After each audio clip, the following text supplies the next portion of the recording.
You are 12 years old, and your father is already measuring you. The year is 420 BCE. Athens is the most brilliant city on earth. Philosophers debate the nature of justice in sunlit colonnades. The Parthenon gleams white on the Acropolis, so bright in the afternoon sun it looks like a wound in the sky. Socrates walks these streets. Sophocles writes here. Men in this city are inventing the vocabulary the entire future will use to talk about freedom and dignity and the rights of human beings. You live 12 steps above all of that, and your father just told a neighbor you are almost ready. You're not sure what ready means yet. Your body, however, is about to explain it to you in terms you cannot argue with. Sounds like a coming-of-age story, right? It is, just not the kind anyone writes poems about. You are 12 and 3 months, and the bleeding starts. In Athens in 420 BCE, this is not a private event. It is information. It travels from your mother to your father in the time it takes her to descend the staircase from the women's quarters above to the men's world below. Your body has just sent a message to every adult male in your household, and the message reads, "The negotiations can begin." This is not metaphor. Athenian marriage law did not set a minimum age. It set a biological threshold. Puberty was the signal. Your father is now legally, socially, and culturally authorized to begin finding you a husband. The only question is which man and how favorable the dowry terms. You are 12. You weave cloth upstairs and listen to the city through a window positioned too high to see from. You have not been consulted. You will not be consulted. You are not a participant in this process. You are the process. You are 12 and 7 months. And you meet the men who will inspect you. This is the part they leave out of the philosophy texts. Before marriage negotiations finalize, a girl can be examined by the prospective groom's family. Not by physicians, by the family. They assess her physical development, her health, her teeth, the width of her hips. They confirm her virtue through methods that require no consent from the girl being confirmed. She's property being evaluated before purchase, and the law that governs this transaction is the same law that governs the sale of livestock at the agora. You stand in the courtyard of your own home while strangers appraise you. Your mother stands 3 feet away and does not move. She cannot. There is nothing she can do within the law that would change what is happening. She was stood in a courtyard herself once, at 13, while your grandfather waited nearby for the verdict. You learn in this moment that the word for being taken in marriage, damazo, is the same word Greeks use for breaking a horse. You file this away. Women in Athens do a great deal of filing things away. You're 13 now, and the word comes back, favorable.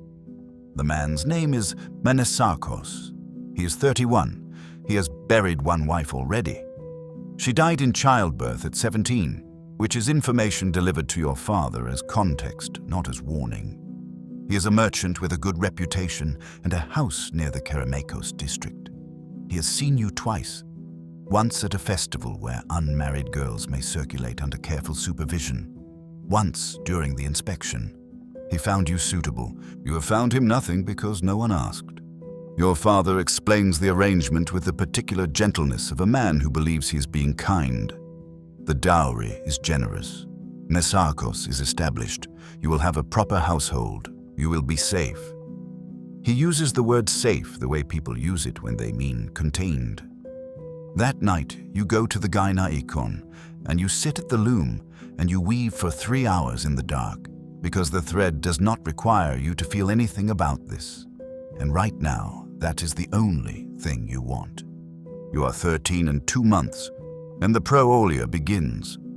The night before your wedding, you perform the ritual that Athens has designed for this moment. You gather your childhood, everything that belonged to the girl you were.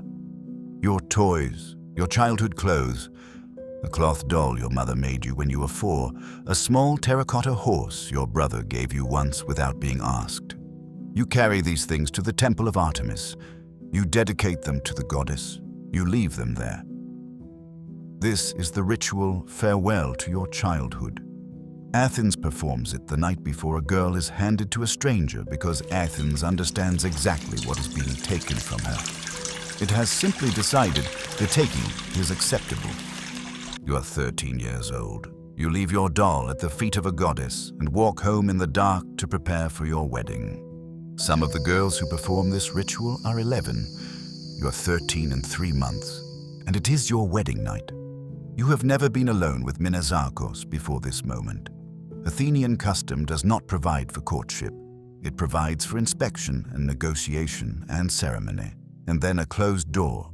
Everything that happens after the door closes is between you and the law of a city that has already made its position clear. The Greek medical writers of this period, Hippocratic among them, have a theory about unmarried girls. They believe that retained menstrual blood can accumulate around the heart and the lungs and produce madness. They believe girls who are not married at puberty risk fevers, hallucinations, suicidal urges. The prescribed treatment in the Hippocratic corpus is intercourse and pregnancy. Marriage, in the official medical literature of the most intellectually sophisticated city on earth, is a cure for female insanity. You are not insane. You are 13 and you are about to find out what your life is actually going to consist of. The door closes. You are 14 now, and you are already calculating. You survive the first year by becoming useful in ways that cannot be ignored. You are intelligent, ferociously, inconveniently intelligent. And Minazarkos, who is not a cruel man, is also not a complicated one. He does not notice when you begin managing the household accounts. He does not notice when your organizational instincts quietly improve the timing of his merchant transactions. He notices only that things run better now, and he is content to receive credit for this. You become indispensable through the only door Athens has left open. Competence so thorough that removing you would be a practical inconvenience. It is not freedom, but it has edges you can work with. You are 14 and 5 months, and Thesmophoria arrives. This is yours. 3 days, exclusively women, men excluded by law and tradition, and the particular force of a religious prohibition that even Athens does not challenge. The festival of Demeter and Persephone. Ceremonies whose content women have protected from male knowledge for generations. You watch the older women prepare with an expression you have never seen on them before. Not the careful patience of the gynaikon, not the managed composure of women navigating a world designed against them. Something older, something that has survived every philosopher and every law and every man who ever used the word damazo, like it meant something natural.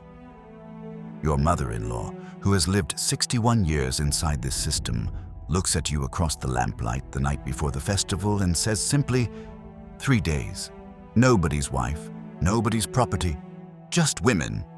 You are 14 years old, and this is the most radical thing anyone has ever said to you. You walk into the festival, and for 72 hours, Athens cannot reach you. You count every minute.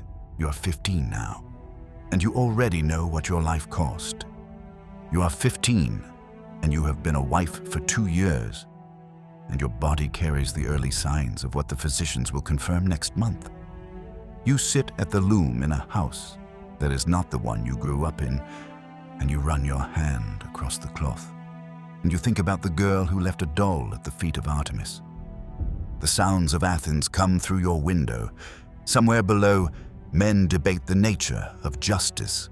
Socrates might be at someone's table tonight, building the arguments that will survive 2,500 years. His name will endure. His students' names will endure. The architecture of their thinking still stands. Your name will not be recorded anywhere. History was written by the men at the symposium. But here is what your life as a teenage girl in ancient Athens actually reveals. The city that invented democracy built it on a threshold. On one side, citizens who debated freedom, virtue, the soul. On the other, girls of 12 standing in courtyards, while strangers checked their teeth.